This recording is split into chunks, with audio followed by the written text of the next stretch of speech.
Bien. Bueno, quiero sumarle, es un gran gusto que esté con nosotros Camila Perochena.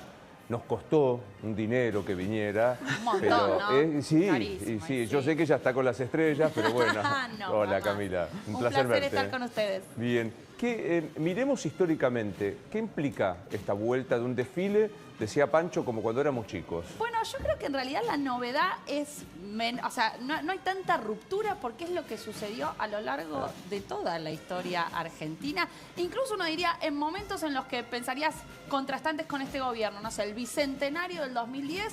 Bueno, el 24 de mayo hubo un desfile militar, si bien no fue presidido por la presidenta, que era Cristina Fernández de Kirchner en ese momento, sí hubo un desfile militar. Entonces, a lo largo de nuestra historia, los desfiles militares estuvieron unidos a las fechas patrias porque está relacionado con la propia historia de la independencia. La revolución y la independencia vinieron acompañadas de una guerra. La guerra es importantísima para poder entender el siglo XIX y lo que va a pasar en esos años. Es parte fundamental. Entonces, esa unión entre revolución, independencia y guerra que nosotros vamos a tener en el siglo XIX también determina que las Fuerzas Armadas durante las conmemoraciones de esos acontecimientos hayan tenido un lugar central. Además porque en el siglo XIX la ciudadanía también se entendía como unida a las armas. Es decir, claro, los ciudadanos, y esto fue estudiado por muchos historiadores, eran ciudadanos en armas porque tenían que defender a la patria y a la nación. Entonces, no solo había fuerzas armadas o un ejército nacional, sino que también durante mucho tiempo había guardias nacionales que participaban de estas fechas patrias y de estas conmemoraciones. Entonces, los propios ciudadanos estaban unidos a la cuestión de las armas y a los ritos de la nación. Entonces, claro, esto es algo que viene desde el siglo XIX, que se hizo durante todo el siglo XX. Todos los presidentes del siglo XX hicieron desfiles militares y que se retoma ahora después de varios años, pero que yo diría, no es una ruptura claro, importantísima, sino que es más bien parte de una larga tradición. Ahora, lo que es interesante también entender que hoy estamos recordando el 9 de julio de 1816, todavía va a faltar un largo camino en la República Argentina para la Organización Nacional con 53-60, o sea, falta un montón, Eso es importantísimo porque en principio nosotros tenemos dos cumpleaños, 1810 y 1816. Un primer cumpleaños asociado a la Revolución, que es una fecha porteña, es decir, que sucede solamente en Buenos Aires, y un segundo cumpleaños que es el de la Independencia, donde hubo un largo camino ya entre 1810 y 1816, entre la Revolución para llegar finalmente a la Independencia. Pero ¿qué pasó con en ese congreso que se reúne en 1816? Tenía dos objetivos ese congreso. Por un lado, declarar la independencia, cumplido. El segundo objetivo era hacer una constitución para constituir un país que no se sabía si iba a ser la Argentina. De hecho, se hace el nombre de las Provincias Unidas de Sudamérica. ¿Por qué? Bueno, veremos quiénes están acá. Puede haber provincias que hoy formaban parte de Bolivia, podía en algún momento estar Chile, no se sabía qué provincias iban a estar. Las provincias que no participaron de Entre Ríos y Corrientes también podrían estar. Entonces, Provincias Unidas de Sudamérica, pero ¿cuál fue el problema? Que cuando se ponen a discutir en torno a qué constitución nos íbamos a dar para armar este país, no se llegan a acuerdos. De hecho, ya desde el principio es un congreso que nace rengo. ¿Por qué? Porque las provincias de Entre Ríos, Santa Fe, la Banda Oriental, que sería hoy Uruguay, no participan de este congreso, porque decían que solo participaban si se iba a establecer un régimen confederal. Entonces, fueron 3 años de debate, entre 1816 y 1819. Sale una constitución. La primera constitución. Sí, claro, nuestra primera constitución, pero esa constitución no va a ser aceptada. Ya hay provincias que no habían formado parte del Congreso Constituyente y el resto de las provincias no la van a aceptar porque es una constitución muy centralista. Entonces, eso deriva en una guerra civil, en la caída del poder central. Y entre 1820, que es cuando cae el poder central, y 1853 no volvimos a tener un poder central. ¿Sí? Nosotros lo que tuvimos fueron provincias autónomas que tenían sus constituciones. Mendoza tenía su constitución, tenía su gobernador, tenía su poder legislativo. Córdoba tenía su constitución, Buenos Aires también. A lo sumo le delegaban las relaciones exteriores en la provincia de Buenos Aires. Rosas, claro, pero durante 33 años no tuvimos poder central. Tuvimos un intento constituyente en 1826, uno nuevo, que también fracasa.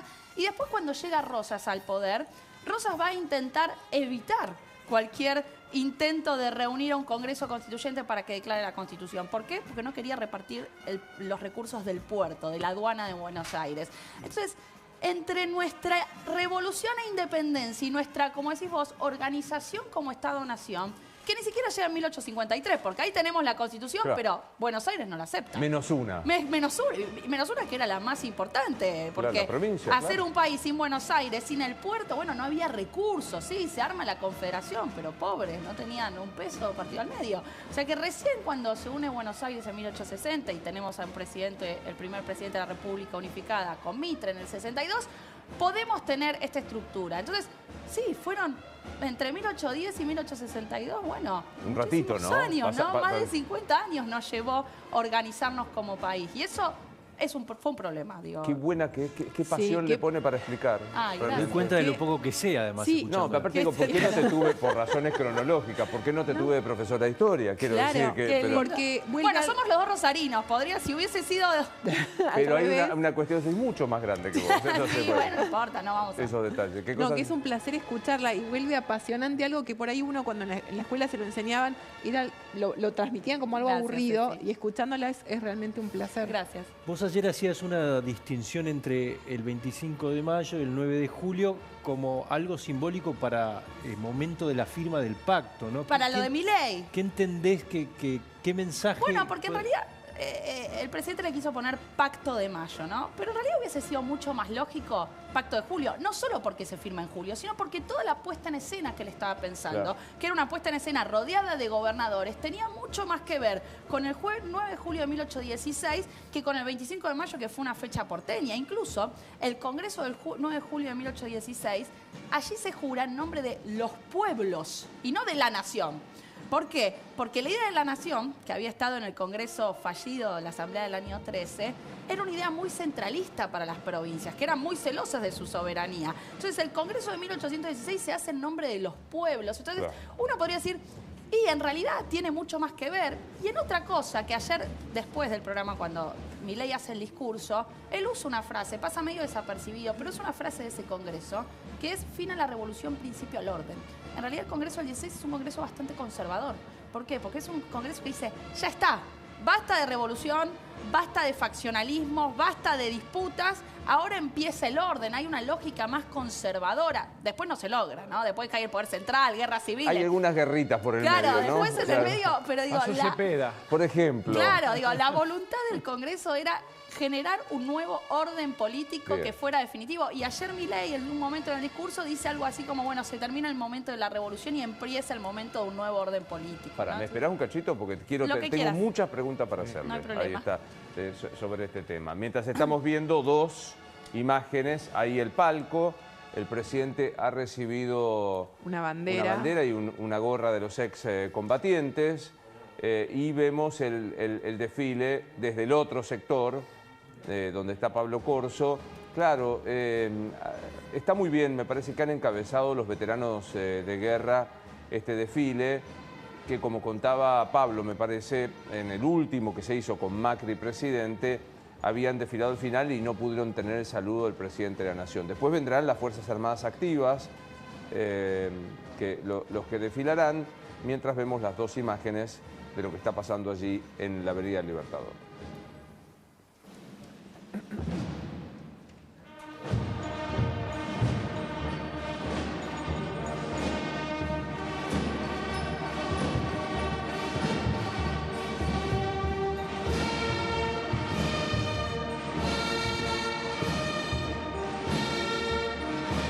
¿Sabías que el precio del oro nunca había estado tan alto? Es el momento de hacer valer tu oro, alhajas, relojes brillantes, monedas de oro, lingotes, donde en Joyería El Tasador. Joyería El Tasador, buena gente, expertos técnicos que tasan en el acto y pagan en efectivo. Joyería El Tasador. Tenés que llamar de nuestra parte al 0800-222-8273. 0800-222-8273. Sin competencia en el mercado, en la sucursal de Corrientes y Pueyrredón, pagan el gramo de oro hasta 96.000 pesos. Joyería El Tasador.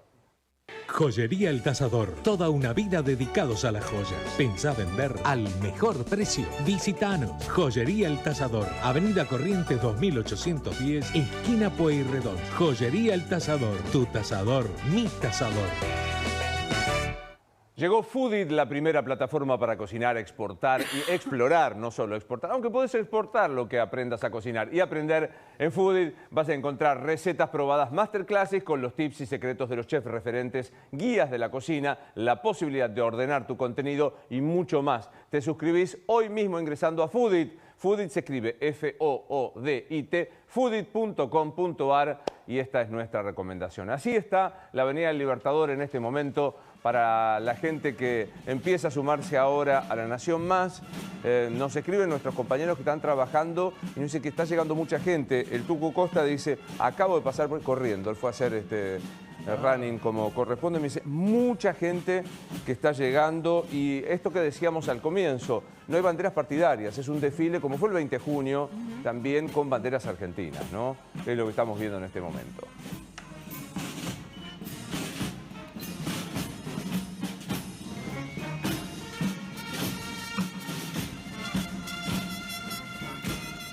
Tenés que tramitar la ciudadanía española, la ciudadanía italiana o pedir un turno para la visa de los Estados Unidos. Te voy a dar la solución. Sacá tu celular, poné la cámara y escanea este QR que está aquí. Cuando lo hagas va a aparecer la gente de Alteno. En @alteno.ciudadanías te resuelven todo en tiempo récord. Son la gestoría número 1 en el país para trámites migratorios. Especialistas en ley de nietos, prorrogada hasta el 2025 para la ciudadanía española, y en resolución jurídica por falta de turno y por vía materna en la ciudadanía italiana. No esperes más. Escaneaste el QR, no lo hiciste, te doy opciones. Instagram, @alteno.ciudadanías, @alteno.ciudadanías. Manda ahora mismo un mensaje directo y te van a contestar. ¿No querés Instagram? Te doy el WhatsApp, 11 65 75 1103. También te contestan ahora. 11 65 75 1103, ciudadanía italiana, española y visa de los Estados Unidos en @alteno.ciudadanías. Tu ciudadanía europea te está esperando.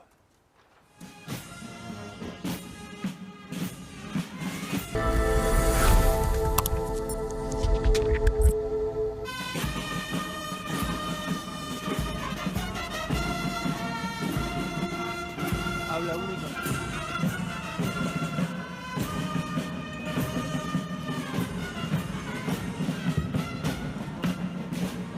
11:49, buen día Nación, para la gente que empieza a seguirnos en este feriado del 9 de julio.